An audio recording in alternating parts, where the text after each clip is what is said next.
Testing. Hi. Good afternoon, everyone. I am Tiffanie Stanard, founder and CEO of We Are MENT, and I will be moderating today's panel, Future of the On-Demand Workforce. I'm going to start by welcoming our guests. So we have Alex Abelin, co-founder and CEO of Liquid Talent. Alex is the co-founder and CEO of Liquid Talent, a new generation job platform revolutionizing how world-changing companies discover, connect, and hire exceptional talent. And I'm going to let him give you a little bit more background about himself as well as his company. Alex? Hello, everyone. Thanks so much for having me. Tiffany, thanks. Navid. So my name is Alex Abelin. I started Liquid Talent a couple of years ago after spending 7.5 years at Google. From the Bay Area. Worked at Google from 2005 to 2013. My most recent stint at Google was in Chelsea, New York, where I was public affairs manager and built the Wi-Fi network in Chelsea that's still operating today. Left Google in the spring of 13 and started Liquid Talent in the fall of 13 with really a new vision of how we're going to professionally connect. I see a very different world in the future than the way it operates today with how we source and hire talent. I'm looking at a different world around mobility, independence, lifestyle. I'm a big proponent of the gig economy and micropreneurs, and that's what Liquid Talent really facilitates towards. Awesome. So we're going to welcome our second guest, Navid Hadzaad. Hey. He is the founder and CEO of GoButler and a text message-based digital personal assistant service. Prior to founding GoButler, Navid worked for Rocket Internet, where he served as a co-founder and managing director of Zipset. So I'm going to let him give you more information about his background as well as his company, GoButler. Thank you so much, Tiffany. I co-founded GoButler earlier this year. What we're essentially your digital assistant, your one-stop shop to get whatever you need, right? And obviously, we're very fond of the gig economy. We were solving a big problem, which is really people don't know which app to use when. And you seem to have like 7, 8 on-demand apps for one problem on your phone. We really want to solve that problem by being your one-stop shop, your first access point for whatever you need, cross verticals, all text-based, right? Awesome. So today we're going to discuss how will the future of on-demand and consolidation of apps impact the value of this market and the number of people working under 1099s. So Liquid Talent focuses on talent, and we have GoButler that focuses on how consumers can use on-demand to help in their personal lives. Like you said, instead of using multiple apps, using one app to find whatever you need after getting off of a job, a 1099 possibly, you can find something easy, food, laundry, whatever it may be. So I'm going to ask the first question. How big is the gig economy now, and how big do you expect it to grow in the next 5 to 10 years? Like, what do you see now, and what do you see now for your company in the next 5 to 10 years? Let me start with... Sure. So obviously, I think the gig or the on-demand economy is on its way to fundamentally change the way that we're behaving. I think Uber is a great example of really how everyone pretty much probably in this room is using transportation in a very, very different way than they were a few years ago, right? And I think this will continue to develop itself in a variety of verticals. So I think I think to answer your question, it's already huge, but this is the beginning. I think this is the beginning of a lot of changes, and we're talking about workforce. And I think the government is working towards these businesses to help these businesses find a way to scale with the right structure of staffing too, right? So I think Uber is a great example, Handy's a great example, Postmates is a great example of how the 1099 workers are of essential use to people's daily lives. And I think what we do on that is really again help people in the discovery process. So what we found out, I think Alex is saying on Google, I think on desktop it's very clear to you what you do when you're looking for something. You literally go on Google, you type in the keyword, and then you go through a bunch of transaction funnels and you order what you need. And on mobile, mobile is another huge trend besides on demand. It's very, very different, right? You don't go to search, you don't go to App Store and put in like pizza. You really need to know the name of the app, right? So the big discovery problem is what we want to solve, in addition to the retention problem, which is these are the two biggest problems all these on-demand apps are having. I just mentioned a few big ones, but there are a lot of very niche on-demand apps which are going to have problems to scale, because like performance marketing, Google marketing just doesn't have the search volumes for them to scale. So those are the two problems that we're trying to solve. Again, like to help people. Hey, if I know as a GoButler that you that you had your dry cleaning picked up the other day, I might suggest you a very relevant laundry app, just as an example, right? And I might help you remind to use that app. And to drive retention. But essentially, again, it's already huge, and it's only going to get bigger. Although I believe there's going to be a lot of consolidation. Again, people are not going to want to remember 50 different brands in their head. There's a lot of honestly fluff out there right now too in the on-demand space. I don't think that every single very niche app has the right economic right to be there. But I think this is what happens when a new industry really develops. It starts off, and then there's going to be consolidation, and things will structurally change. But Alex doesn't want to take everything away from me. What about you, Alex? And I know working with 1099s and the future of on-demand workers, which is really big because everybody's consulting now. I know a lot of corporate people now working in different co-working spaces because they're going back and forth between the office. What do you see as the future for the gig economy as well? I mean, the gig economy, of course it's here, and of course it's real, and it's only going to go bigger. So, the on-demand space has really done wonderful for some of the more blue-collar workforce generation, but it hasn't really entered into the white-collar generation. The middle to upper band of talent still isn't tapped into like the Handies or the Homejoys of the world. And what Liquid Talent's trying to do is really build a marketplace of vetted, exceptional labor force. We're focused on technical and creative industries right now, but that's going to expand over time. We're in stealth mode right now, so I can't talk too much about the product. But there's no real company addressing that upper band. After going to school at Berkeley, working at Google, I left and I said, how do I become my own independent professional? Right? I want to work from anywhere at any time. I want to care about my lifestyle, right? The independent marketplace is massive, right? So Freelancers Union and Upwork just did a report. There's 53 million freelancers in the country today. That number is going to go to 80 million by 2020. And the question that we pose is, where are they going to find work? How are they going to connect with each other? How are they going to operate? WeWork's valuation of 10 billion just recently really signals to the market that everything's kind of up for grabs right now, right? The way that we work, how we find each other, where we work, it's a really new frontier, and I'm just thrilled to be part of that conversation, and hopefully Liquid Talent can connect the dots for that upper tier professional. So how will the future of on-demand and consolidation of apps impact the way workers and consumers interact? So getting daily work done, personal tax done, is people really migrating towards on-demand, like being okay with somebody picking up their laundry or finding 1099 workers for certain tasks that they may need?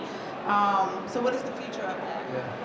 So I'd love to talk a little bit about the consumer side, Alex. Maybe you can pick up on the workforce stuff. So I think we're already seeing that, right? So it will fundamentally change the way people behave. It will change people's habits. It is already, right? I think those are, historically have been the most powerful businesses. The businesses that really fundamentally change the way you interact, the way you behave, the way you're, again, I don't want to mention Uber, I'm not here to promote Uber, but like Uber really fundamentally changed a lot of different things, in your daily life. And this is happening across a number of different verticals. At the end of the day, people, especially in a city like New York, they're looking for convenience. They're looking for things that are going to make their lives easier. They're going to save them time or money, right? And a lot of these on-demand apps go there, right? They get you something, they get you access to something, either just quicker or just more efficient that you didn't have before. And if you're solving a problem like that, there's a huge future for that, right? We're living in a very instant gratification world right now, where we don't have the patience to use a phone or to use a fax. It's all about now, right? So that part of our new kind of psychology of the masses is happening in the upper tier workforce as well, right? When I started Liquid Talent, I needed a UI UX designer. I didn't have 3 months to wait to source and find that person. I really needed that person now. So you think about location, you think about having a vetted community, you think about access to talent on demand in real time. People are taking up second, third jobs in this on-demand labor economy now to help pad their wages. But again, I just don't see it happening in a very skilled labor force. I see it in a much lower band. So, for us, I need that talent. I need it now. I need a lawyer that's not full-time. I need a designer that's not full-time. Right? I don't need a very heavy full-time staff, but I need help. I need expertise, and that's the world that we're going to be moving more and more into? 100%. I would use it. I'd use it right now. Great. Welcome to stealth mode, man. We'll talk about it later. But yeah, this is obviously a very topical conversation. The future of work, the future of the on-demand economy. We're really just getting going with it. You know, a note on the millennial generation, it's 76 million large. It's the largest generation in our country right now. Baby boomers are 74 million, millennials are 76 million. This generation grew up with the tools. This grew up with technology, and this is what they're gonna want. This is what they are wanting. Half of them want to start their own business. You know, this is a very entrepreneurial generation that we're going into, and using technology as tools to facilitate that entrepreneurial activity. Again, we're just kind of scratching the surface of. I think at Tiffanie, I mean, that really, you asked the question, how big do you think this will be? Hearing of some of the stuff that Alex is saying, you know, these are things you would never associate with on-demand, a lawyer, or, you know, like a designer maybe, but a lawyer. So I think this just shows you like how big this is and how, you know, how early we still are in this vertical. That's true, because normally when you get a lawyer, you have to retain them for 6 months or a year. Sometimes you just need them for that one-off project. So that is true. So as you mentioned, as the economy grows and the gig and on-demand workforce, how do you separate yourself from the competitors? So like you said, you don't want to go to multiple apps to get one thing. How do you separate yourself for the other companies that are either currently here or will be here in the future to keep people engaged with using your application? Yeah, I mean, for us, we're not really competing with any of these on-demand businesses. We're really there to facilitate, you know, the process to acquire customers. Exactly, right? So I think, you know, it's really, again, I mean, the whole hypothesis that we have is, again, people want to have, you know, one relationship with one app or with one service that, you know, directs them to the places that they want to go. And I think, you know, every on-demand business would be in very good shape to work together with us, because again, they're going to have problems to again acquire customers at scale, and they will need, you know, again, like we really believe that digital assistants are the future, right? And we're basically, you know, commoditizing an on-demand digital assistant that was never been there before, right? So, but of course, I mean, there's you know, there's a fundamental kind of thing of how will these businesses, you know, look at, you know, competition, and how will they, I mean, there's so many there's so many on-demand businesses, and they're getting more niche and more niche. So, you know, I think there's gonna be a lot of stuff happening within the industry, within verticals, in terms of consolidation, and probably some business will not existing anymore in a few years too, right? Yeah. What about you, Alex? Dealing with a lot of companies are creating companies to hire talent, but like you said, they're not really going into the creative space, which is one of the biggest spaces, especially for millennials. How will you separate yourself from either current or future competitors? Yeah. I mean, first off, I think competition's healthy, so I'm not necessarily afraid of competition. I think more competition makes all of us better and allows us to innovate faster, so that's fine. If you think about the competition out there, you know, Odesk and Elance merged last year, and that's a huge freelancer platform, right? The thing with Odesk and Elance and Upwork now, what they branded it as, is it's really more of a virtual workforce. If you're looking for contract labor that's overseas, you know, arbitrage in terms of how much you're paying, we're looking at a much more higher local, you know, empower your own communities. So I don't really see that as necessarily a competitor. Upwork really is more of a race to the bottom. It's a lot of price wars that's happening for hourly rates. At Liquid Talent, we don't even show hourly rates. It's not about that. This is about facilitating a community of exceptional professionals and having them be on demand and accessible. If you think about LinkedIn, you kind of think of that as more of a two-dimensional network. We have a very flat resume, and it's a very uninspired, in my opinion, design platform. If you think about, you know, Liquid Talent, we're trying to build a three-dimensional digital storefront where people can really get to know you, interact with you, and eventually, you know, contract, pay, and review you. So, again, competition, sure. There's going to be people that are in GoButlers and Liquid Talent spaces. I think if we keep our head down and focus and just keep doing what we believe in, you know, we're going to be successful. I agree. I think, you know, 100%. You know, competition at this point really helps us, I think, more than anything else. It shows validation. You know, Facebook entering our space is a huge validation for us. Obviously, it's competition too, but you know, it helps more than anything at this stage. So what online platforms are shaping this new economy to make more efficient and predictable? What online platforms, you mentioned Uber, of course, so what online platforms would you say are really shaping the new economy of companies? Well, I mean, online talent platforms, McKinsey just came out with a really fascinating report. They said by 2025, online talent platforms could boost global GDP by $2.7 trillion. So we're just kind of going into this online talent platform marketplace, and I think really the sky's the limit on how it can affect our day-to-day lives. You know, there are some really cool on-demand apps out there. My mom and I had dinner last night, and I had her download Uber for the first time, and watching her sign up for it was kind of like this awakening for me. It's really the UI UX test that every entrepreneurial digital founder needs to go through. Can your mom download it and sign up, and can it work? Hashtag mom test. It worked okay. She did okay with it, so Uber has a little bit more time to do there. You know, I'm a big fan of Seamless. My girlfriend is a wonderful cook, but we certainly Seamless all the time. I see fly cleaners all over the place right now. They clean your underwear, I guess. That sounds cool. I could use that. You know, I'm excited to download GoButler. I think that's going to add a lot of value, you know, add some help to my life. Yeah. So I think, you know, a lot of the things you mentioned, the Seamless, flight cleaners, you know, the good thing about GoButler, you just, you know, you text our number 25400 and you tell us what you want. You tell us, hey, I want to get pizza, or I want to get, you know, want to get my laundry done, and we'll find the right, you know, service to live with. And I think, you know, Uber has done a phenomenal job of making it as easy as possible, right? I think that's what people really want. You know, you only want to push a button. You don't really want to do anything else, right? So that's really how far people would like to go on mobile devices. So yeah, I mean, I would say you got to think about Airbnb too, and it's just wild to think that strangers sleep in my bed. You know, I willingly let random people off the street come into my home, have access to all my drawers and all, like everything I own, and sleep in my bed and like sleep on my pillow. And like, it's just crazy. And it's totally natural now. Yeah. And it works. just as natural as sitting in a stranger's car, right? Right. Drive me here. It's a whole new world, and these models are going to penetrate all aspects of our life. Yeah. There's really no stopping. Yeah, I'm still getting used to Airbnb. I just started using it over the last 2 months. So it was a great concept, way cheaper than a hotel. But then when you, like you said, sleep in a stranger's bed, it's like, hey, this is interesting, but definitely cheaper. And the same thing with Uber, when someone comes pick you up, you know, as an Uber, now they have signs, but before they didn't have signs. So you kind of just got into a stranger's car, basically. So it's definitely different. What I don't want us to do is go into a Wall-E world where we just basically sit back and have our phones be our remote controls, and we all just drink milkshakes and do nothing. Like that's not the spirit of this. Yeah. The spirit of it is to have more efficiencies and do what we love and tap into our passions and live the lifestyle that we dream. It's not to become lazy. And there's always two parts of this. I mean, you look at Uber from a consumer perspective. You know, it's awesome, and you know, you also look at it from a workforce perspective, and it's also revolutionized. You know, a lot of the taxi, the private drivers industry, right? So, and giving people, you know, every time I get into Uber, I kind of try to engage with the drivers and like, okay, you know, yeah, I'm just a lot more flexible. I have like a nice car.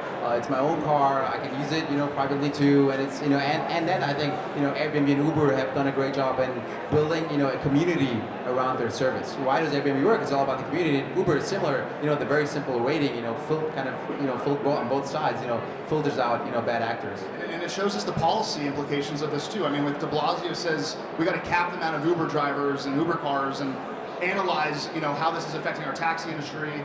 You can't. It doesn't work that way. Innovation is going to win, right? So let it thrive. And I actually sat down with the head of Uber policy last week.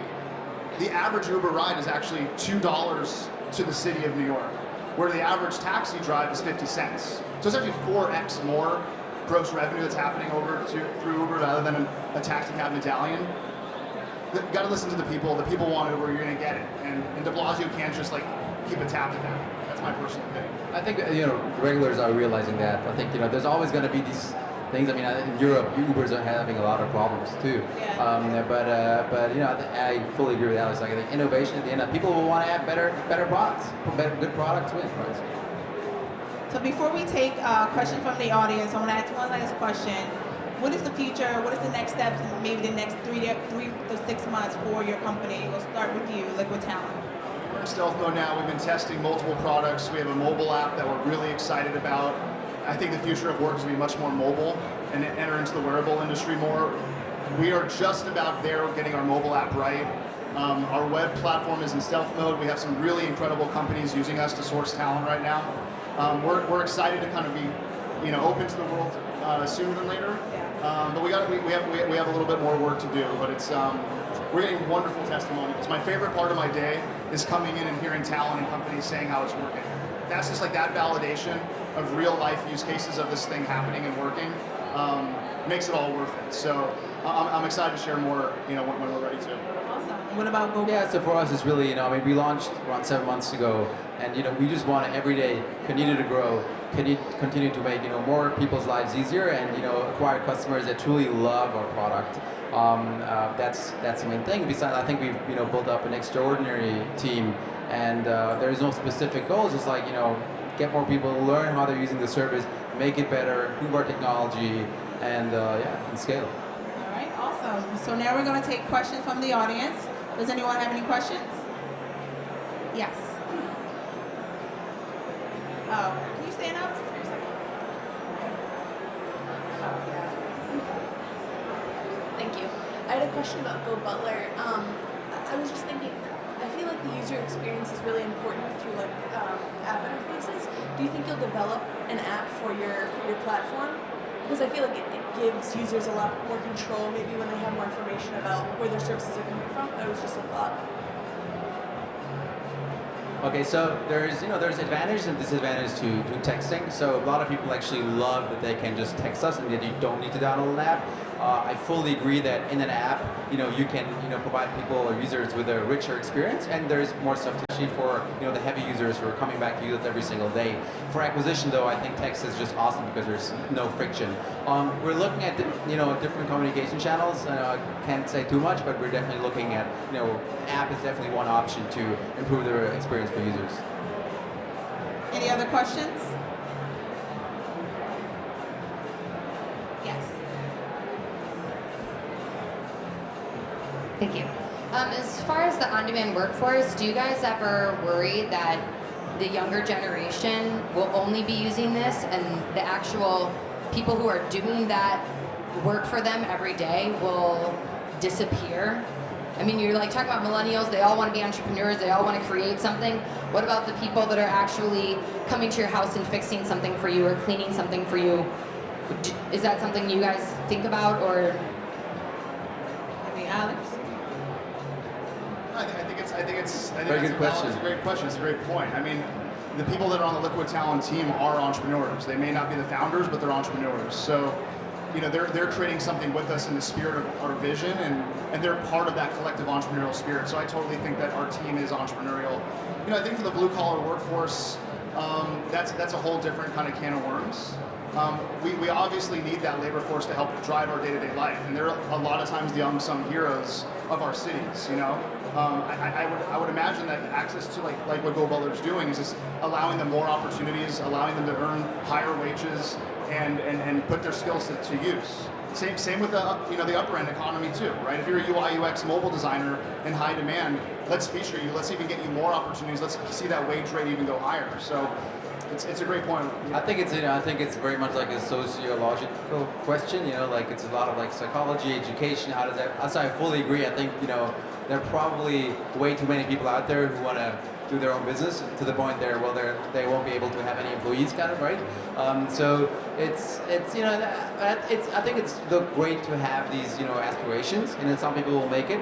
Some people will realize, hey, not everyone is born to be a founder of a business. I mean, Alex, we both can talk. There's a lot of challenges. It's fun, but it's also very challenging. There's a lot of work that not everyone really wants to do. Maybe you go through it once in college, you kind of do your side project, your own business, and you realize, oh no, that's not really what I want to do. But obviously, it's a result of really a lot of people encouraging that too, right? So I don't think it comes out of nowhere. A lot of schools are focusing on entrepreneurship and stuff.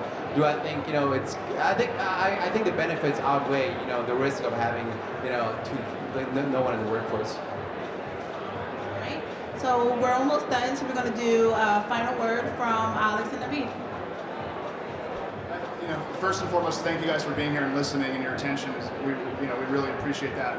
Tonight we're hosting a very special event that's in partnership with Techweek. Liquid Talent is one of the city sponsors of Techweek. We're hosting a Future of Work Summit at Civic Hall, 156 Fifth Avenue, where we're going to really dive in for 3 hours about the future of work and this on-demand economy.